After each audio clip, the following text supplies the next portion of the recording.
நீங்க எப்படி இருக்கீங்க? मैं सारी भाषाएं जानता हूँ थोड़ी थोड़ी। इंडियन हूँ भाई। इंडिया की जो डाइवर्सिटी है ना, इसमें बड़ा मज़ा आता है, इसमें यूनिटी दिखाने का अपना ही मज़ा है। तो बच्चों, आज हम स्टार्ट करेंगे एडमिशन टॉपिक। पार्टनरशिप के अंदर एडमिशन सबसे ज़्यादा वेटेज रखता है बच्चों। बहुत इंपॉर्टेंट टॉपिक और बहुत मज़ेदार टॉपिक है। इस चैप्टर से एक 1 मार्क क्वेश्चन, एक 3 मार्क क्वेश्चन और एक 8 नंबर का क्वेश्चन आ सकता है। 8 नंबर का तो श्योर शॉर्ट आता ही है। जो 3 मार्क मैंने बोला है वो हो सकता है उसकी जगह 4 मार्क्स क्वेश्चन आ जाए। तो एक 1 मार्क क्वेश्चन, एक 3 या 4 मार्क्स का क्वेश्चन और एक 8 मार्क्स का क्वेश्चन आना ही आना है।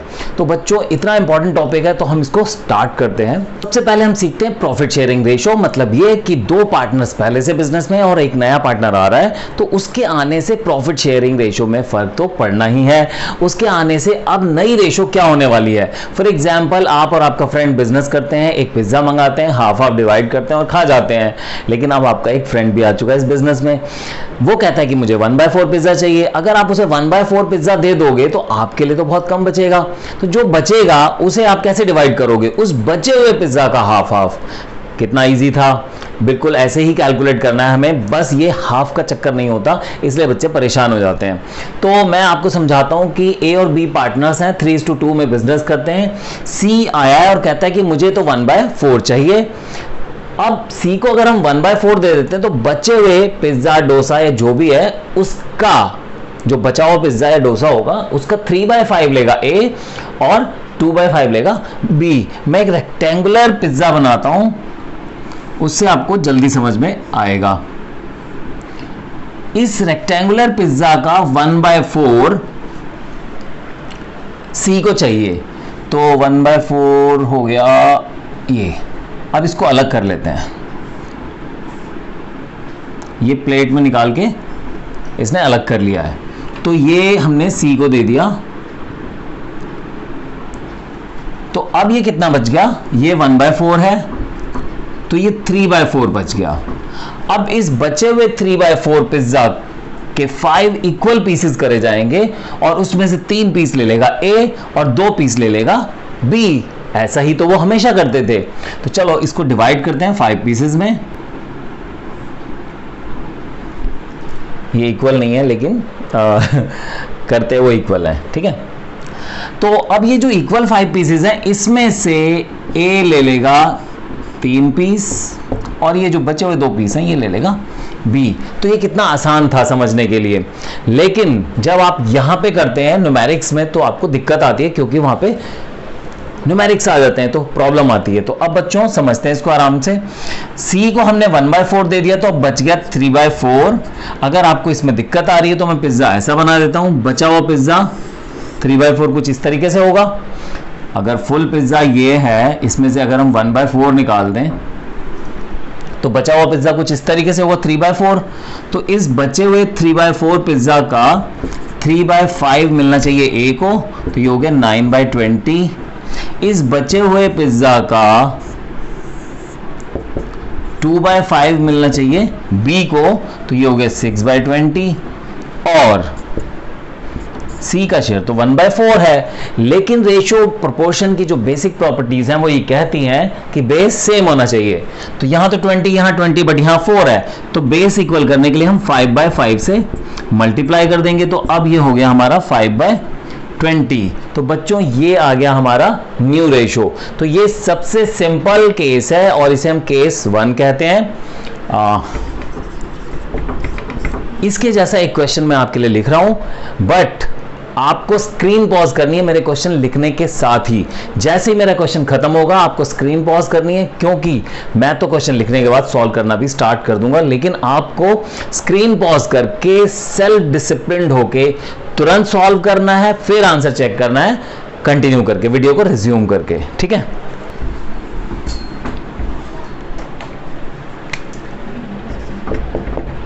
ए और बी 2:3 में बिजनेस करते हैं और सी आया है 1/3 के लिए। तो ये आपको सॉल्व करना है। अब यहां पे स्क्रीन को पॉज कर दीजिए और सॉल्व कीजिए। मैं अभी आंसर कर रहा हूं, लेकिन आप स्क्रीन पॉज करके पहले सॉल्व कीजिए, फिर आंसर मैच कीजिए। तो बच्चों अब देखिए, सी को अब पिज्जा वाला एग्जांपल लेते हैं, वो रेक्टेंगुलर पिज्जा थोड़ा गड़बड़ लग रहा था, तो ये हम पिज्जा ऐसे ही लेते हैं। तो 1/3 अगर हम ऐसे दे देते हैं तो 1/3 यहां से निकल गया, तो कितना बच गया 2/3। तो एज न्यू शेयर इस बचे हुए पिज्जा का 2/5, बीज न्यू शेयर उस बचे हुए पिज्जा का 3/5 और सी का शेयर 1/3। बेस सेम करने के लिए 5/5 से मल्टीप्लाई कर देंगे।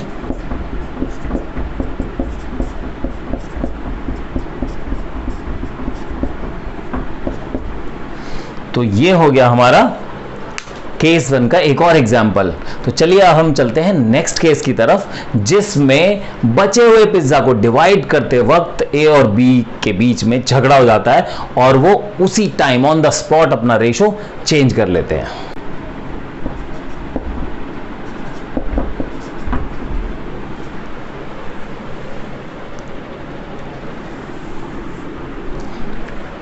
तो बच्चों ये क्वेश्चन बड़ा मजेदार है। इसमें क्या हुआ, सी एक नया पार्टनर आया। आप इसे ऐसे समझ सकते हैं कि ए और बी किसी हॉस्टल में रूम पार्टनर हैं और सी आया है चौधरी, सी फॉर चौधरी। चौधरी आया है, दबंग है वो। तो उस दबंग ने बोला कि भाई अब से जो भी पिज्जा आएगा रूम के अंदर 1/4 तो मुझे दे देना और बचा हुआ 4:3 में मत डिवाइड करना। अब मैं आ गया हूं, मैं फैसला करूंगा तुम्हारा। तू बहुत चौड़ा हो रहा था। ए को बोलता है तू बहुत ज्यादा बनता था, जो भी आता था उसमें से ज्यादा तू लेता था, कम उसको देता था बी को। अब मेरे आने के बाद से उल्टा होगा, जो मुझे देने के बाद जो बचेगा, मुझे 1/4 देने के बाद जो बचेगा, उस बचे हुए को तुम रिवर्स उल्टे रेशो में यानी 3:4 में डिवाइड करोगे। तो ये वाला जो रेशो है ये चेंज भी हो सकता है, इक्वल भी हो सकता है या कुछ और भी हो सकता है। तो ये हो गया हमारा केस 2। क्या है ये केस 2, मैं फिर से बता दूं आपको। नए पार्टनर को देने के बाद जो बचा हुआ पिज्जा है, उस बचे हुए पिज्जा को डिफरेंट रेशो में बांटना है, ओल्ड रेशो में नहीं बांटना। तो अब सी को 1/4 देने के बाद बच गया 3/4। तो एज न्यू शेयर बचे हुए पिज्जा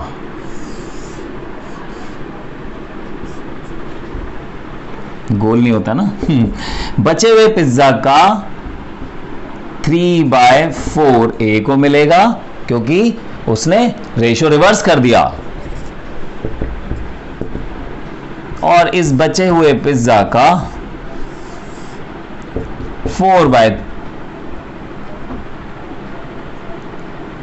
3/7 और 4/7 मिलेगा बी को। और सी का शेयर है 1/4। बेस सेम करने के लिए 7/7 से मल्टीप्लाई कर देंगे।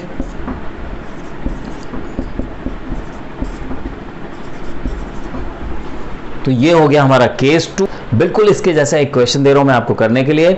स्क्रीन पॉज करके सॉल्व करना, फिर मैच करना। अगर आपने रनिंग वीडियो देखा तो आंसर भी आपके सामने आ जाएगा, मजा नहीं आएगा बच्चों। तो जैसे ही मेरा क्वेश्चन खत्म हो आप स्क्रीन को पॉज कर देना। To share future profits equally, इसका मतलब उसको 1/4 देने के बाद जो बचेगा उसको ए और बी इक्वली डिवाइड करेंगे। ये क्वेश्चन आपको करना है। यहां पे स्क्रीन पॉज कर दीजिए, मैं तो सॉल्व कर रहा हूं, मैं नहीं रुक सकता बच्चों।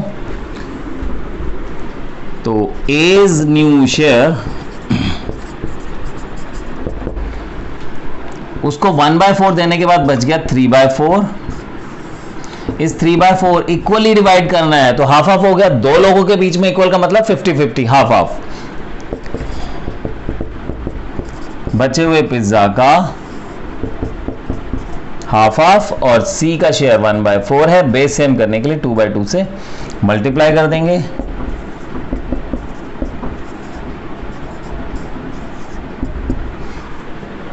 तो ये केस 2 के 2 एग्जाम्पल्स हो गए। अब हम चलते हैं केस 3 की तरफ। चलिए केस 3 की तरफ आते हैं। इस बार कहानी बिल्कुल अलग है। आपने अपने एक फ्रेंड को इनवाइट किया था, उसे पार्टनर बनाने के लिए एक पिज्जा हट में या एक रेस्टोरेंट में बुलाया था।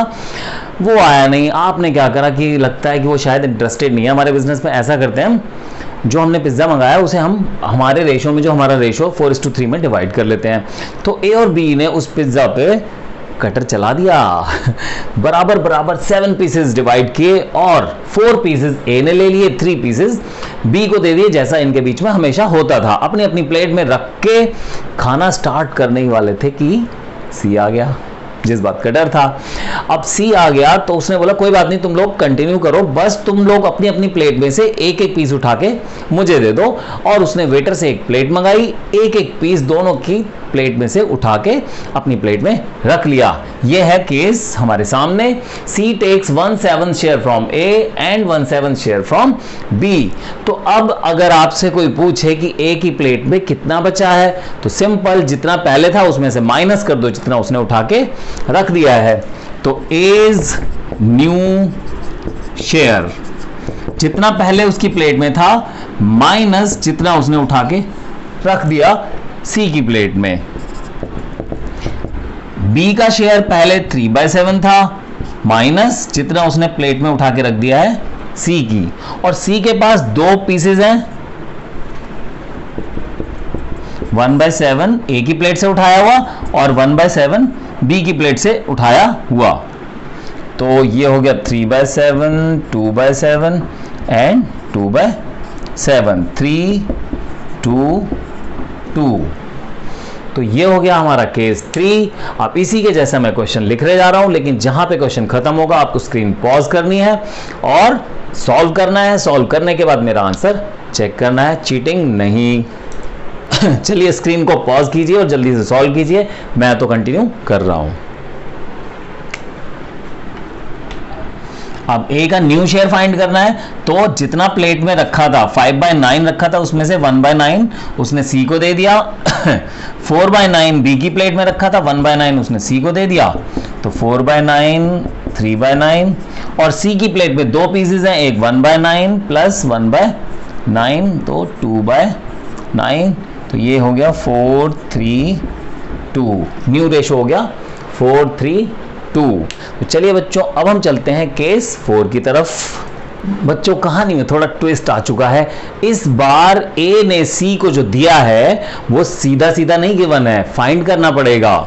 बी ने जो सी को दिया है वो सीधा गिवन नहीं है, फाइंड करना पड़ेगा।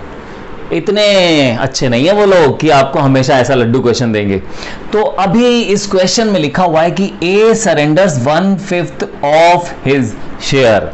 ऑफ का मतलब मैथ्स में आपको पता है कि ऑफ का मतलब क्या होता है। इसका मतलब ये कि ए ने सी को जो शेयर दिया है वो आपको फाइंड करना पड़ेगा। ऑफ मतलब मल्टीप्लाई, यानी कि अपने शेयर 5/9 से मल्टीप्लाई करेगा 1/5 को, जो आंसर आएगा वो उसने दिया अपनी प्लेट से उठा के। तो इस बार ए ने अपनी प्लेट से कितना उठा के दिया है वो आपको फाइंड करना पड़ेगा। तो इसको हम ऐसे करेंगे, एज सेक्रीफाइस, उसे हम सेक्रीफाइस बोलेंगे, इन फेवर ऑफ सी। अपने शेयर का 5/9 का ऑफ लिखा है इंटू 1/5, यानी कि 1/9 ये शेयर दिया है उसने। बीज सेक्रीफाइस इन फेवर ऑफ सी, अपने शेयर 4/9 का 1/4, 1/9।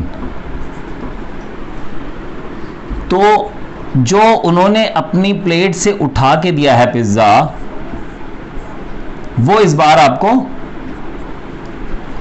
फाइंड करना पड़ गया। पिछले क्वेश्चन में लिखा हुआ था कि कितना कितना उन्होंने उठा के दिया है, इस बार आपको फाइंड करना पड़ गया। आगे के स्टेप्स वही हैं। अब अगर आपको ए का न्यू शेयर फाइंड करना है तो ए के ओल्ड शेयर में से जितना उसने उठा के दिया है हटा दो। ऐसे बी का शेयर फाइंड करना है, उसकी प्लेट में जितना रखा है उसमें से रिमूव कर दो जितना उसने सी के फेवर में दिया है। तो एज न्यू शेयर 5/9 जो उसकी प्लेट में पहले से था, माइनस 1/9 जो उसने उसकी प्लेट से उठा के सी के लिए रखा है। ऐसे ही बीज न्यू शेयर 4/9 उसकी प्लेट में पहले से था, 1/9 उसने उठा के सी के फेवर में रखा है और सी के दोनों पीसेज ऐड कर दो और सी का शेयर आ गया 2/9। तो सेम आंसर आ रहा है हमारा 432। तो ये लेकिन केस है 4, आंसर तो वैसे ही आया है बट कोइंसिडेंस था इस बार कि 1/9 आ गया, वरना चेंज भी आ सकता है। तो आपको ये ध्यान रखना है कि अगर ऑफ लिखा हुआ है, सरेंडर ऑफ हिज शेयर, तो बड़े ध्यान से पढ़ना है। वहां पे लिखा था फ्रॉम हिज शेयर, यहां लिखा है ऑफ हिज शेयर।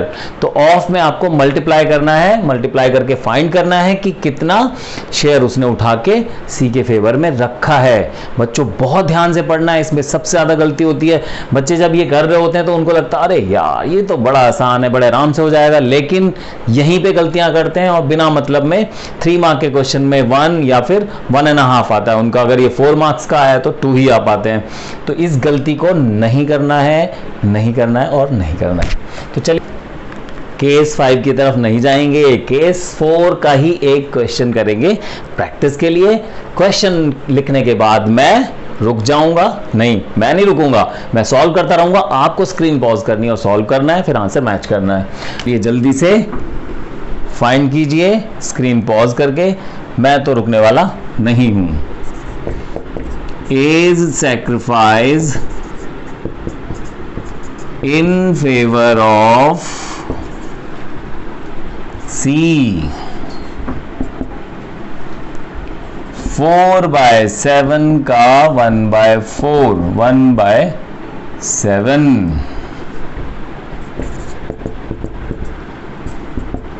3/7 का 1/3। ओहो ये क्या हो रहा है, ये तो बहुत इजी आ रहे हैं।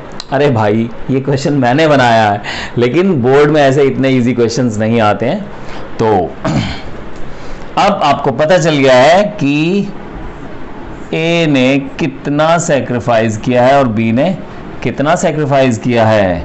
तो बस आपको माइनस करना है as new share 4/7 minus 1/7, B's new share 3/7 minus 1/7 और C का शेयर 1/7 plus 1/7।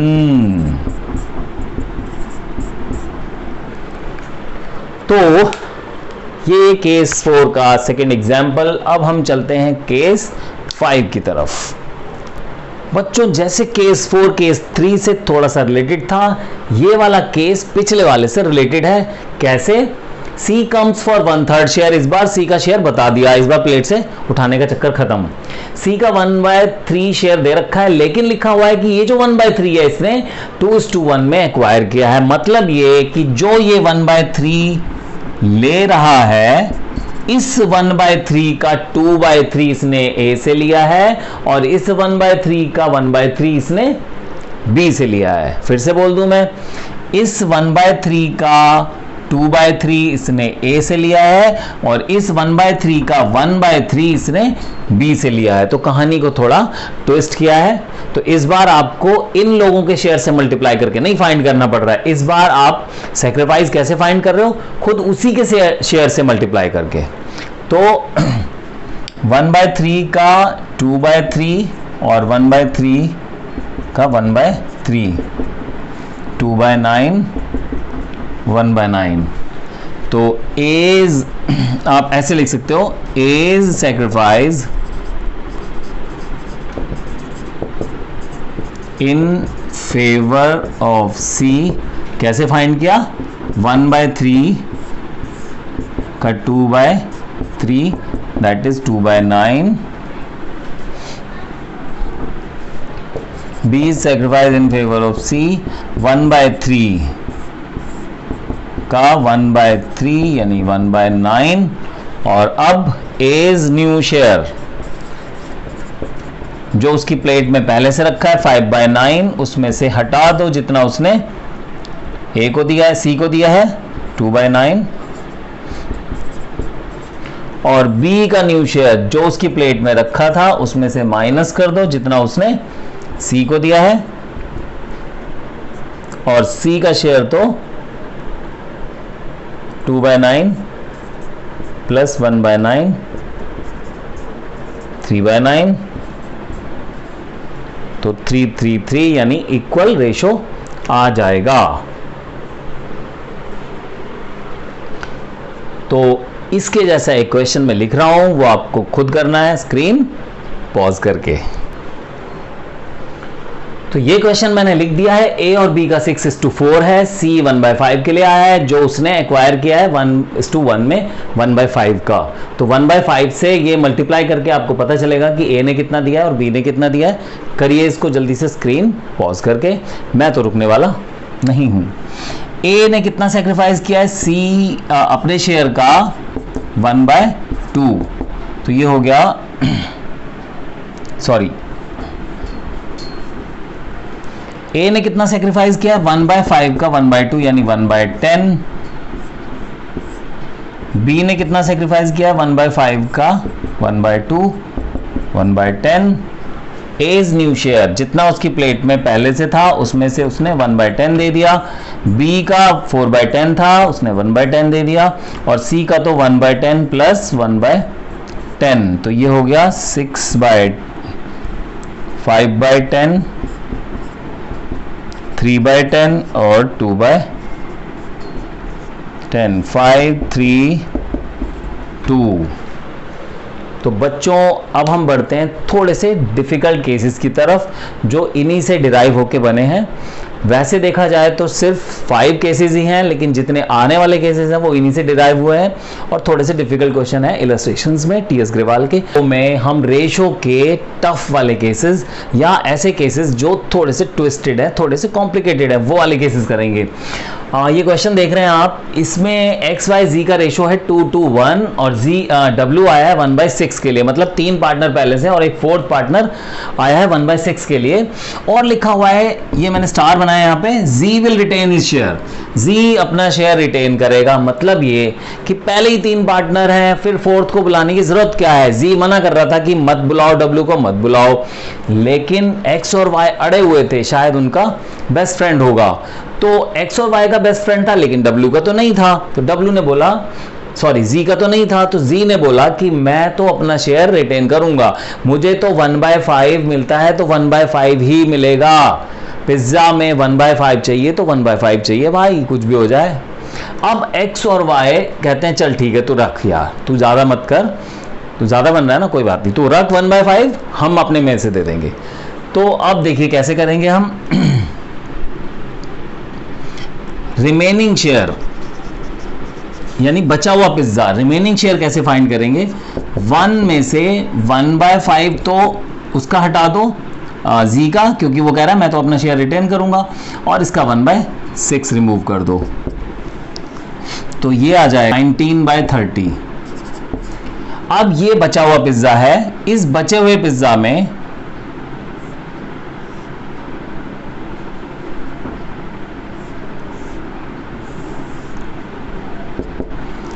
ये बचा हुआ पिज्जा, इस बचे हुए पिज्जा में एक्स और वाई का शेयर हमें निकालना है। तो एक्स न्यू शेयर, एक्स का न्यू शेयर बचे हुए पिज्जा का 19/30 का ये आप 2/2 बचा है इनका, एक्स और वाई का, तो ये इक्वल भी कर सकते हैं 1/2, तो 19/60 वाई न्यू शेयर बचे हुए पिज्जा का, क्योंकि Z ने तो मना कर दिया था, तो बचे हुए पिज्जा को बेचारे ये दोनों डिवाइड करेंगे, और पहले भी इक्वली मिलता था इनको 2/2 अगर देखें तो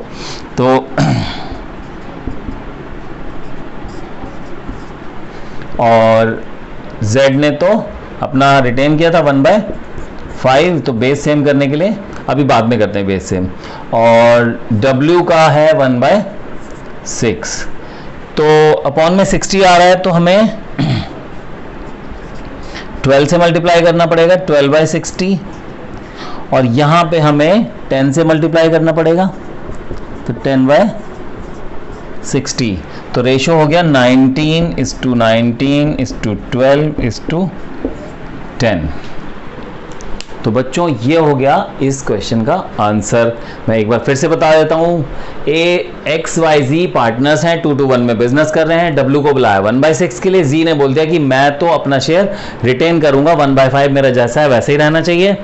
तो एक्स और वाई ने बोला ठीक है भाई, अगर तुम अपना शेयर रिटेन करोगे तो ठीक है, जो आ रहा है हम अपने शेयर में से देके जो बचेगा हम उसे इक्वली डिवाइड कर लेंगे। तो W को 1/6 देने के बाद और Z का शेयर 1/5 निकालने के बाद बच रहा है 19/30। इस बचे हुए 19/30 को X और Y ने इक्वली डिवाइड कर लिया, 19/60 19/60। Z ने अपना शेयर चेंज नहीं किया था तो बेस सेम करने के लिए 12/60 कर दिया, और W तो आया ही 1/6 के लिए। लास्ट में बस आपको बेस इक्वल करने हैं। अब आप चेक कर सकते हो कि Z का शेयर क्या 1/5 है, तो आप देखिए 12 को 60 से इसको कट करेंगे, 60 को 12 से, तो 1/5 ही आएगा। इसका मतलब हमने क्वेश्चन ठीक किया है। और चाहे तो आप W का भी शेयर चेक कर सकते हैं, इसको काटेंगे तो 1/6 आएगा, तो इसका मतलब हमने क्वेश्चन ठीक किया है। तो अब हम करते हैं एक और ऐसे ही क्वेश्चन।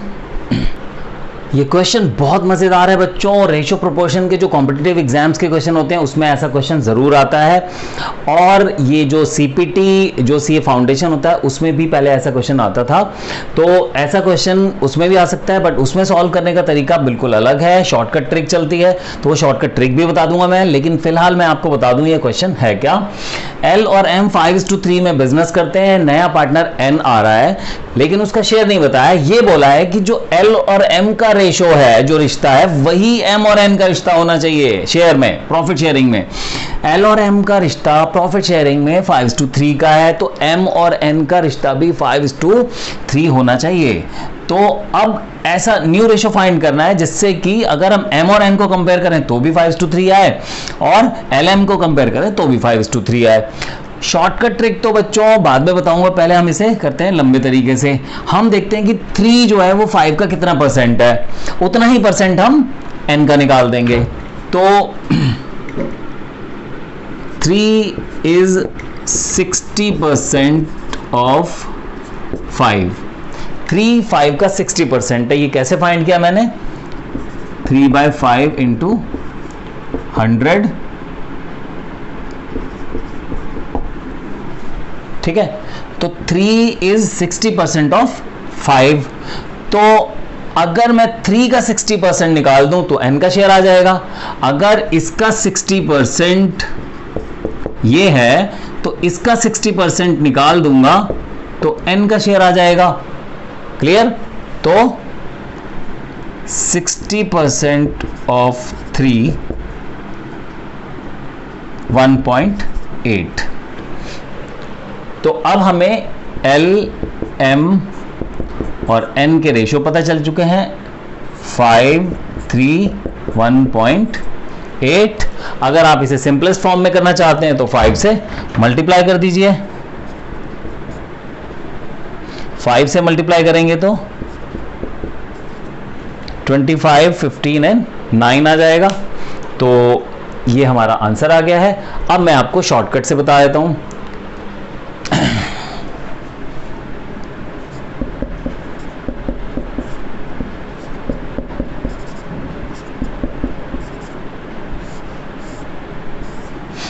शॉर्टकट से करने का तरीका है कि आप 5:3 इस तरीके से लिख लीजिए और एक जिगजैग बना लीजिए इस तरीके से। अब 5 5 25, 5 3 15 और 3 3 9 आ गया आंसर।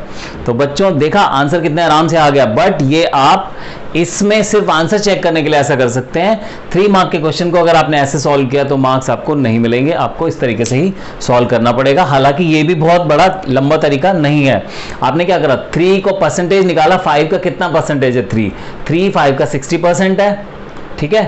तो अब हमें ये पता चल गया कि n भी 3 का 60% होगा, तो 3 का 60% हो गया 1.8।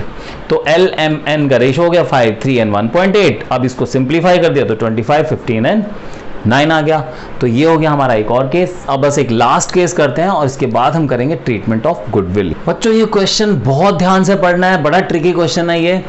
X और Y का 3:2 रेशो गिवन है, Z का शेयर दे ही नहीं रखा, लिखा हुआ है कि अपने शेयर का 1/4 ऑफ हिज लिखा हुआ है, मैंने तो सिंपल लैंग्वेज में लिखा है, ऑफ हिज शेयर उसने एक्स से लिया है, अपने शेयर का 1/4, अपना शेयर ही नहीं गिवन है जेड का, और लिखा है कि 3/16 शेयर फ्रॉम वाई, इस बार ऑफ नहीं लिखा, तो 3/16 शेयर उसने वाई से लिया है और 1/4 अपने शेयर का एक्स से लिया है। तो जरा फाइंड करते हैं। अच्छा, अगर इसने 1/4 इस एक्स से लिया है तो इसका मतलब 3/4 अपने शेयर का 3/4 वाई से लिया है, तो 3/4 ऑफ जी, जेड का share 3/4 of G is equal to 3/16, क्योंकि जो इसने वाई से लिया है वो गिवन है क्वेश्चन में, ठीक है। तो इससे हमें z का शेयर मिल जाएगा और z का शेयर मिलते ही पूरा क्वेश्चन सॉल्व हो जाएगा। मैं फिर से बता देता हूं, अपने शेयर का 1/4 इसने x से लिया है, z का जो शेयर है पूरा शेयर उसका 1/4 इसने x से लिया है, तो इसका मतलब 3/4 उसने y से लिया है, तो z के 3/4 शेयर इसने y से लिया है और वो गिवन है क्वेश्चन में 3/16, तो z का शेयर आ जाएगा 3/16 into 4/3,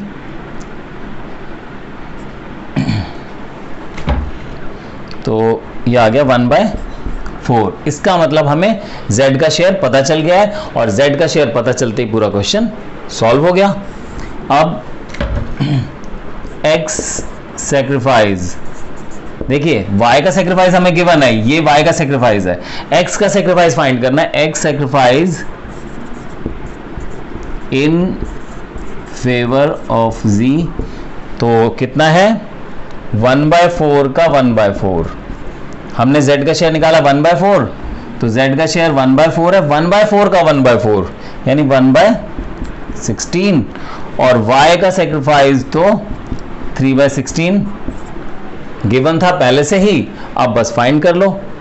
x new share 3/5 minus 1/16 और y is new share 2/5 minus 3/16 और z का शेयर आ जाएगा 1/16 प्लस 3/16। तो बच्चों ये क्वेश्चन बहुत अच्छा था, नॉर्मली इसे बच्चे गलत कर देते हैं लेकिन बड़े ध्यान से पढ़ना है। और अब हम इसके बाद करते हैं ट्रीटमेंट ऑफ गुडविल।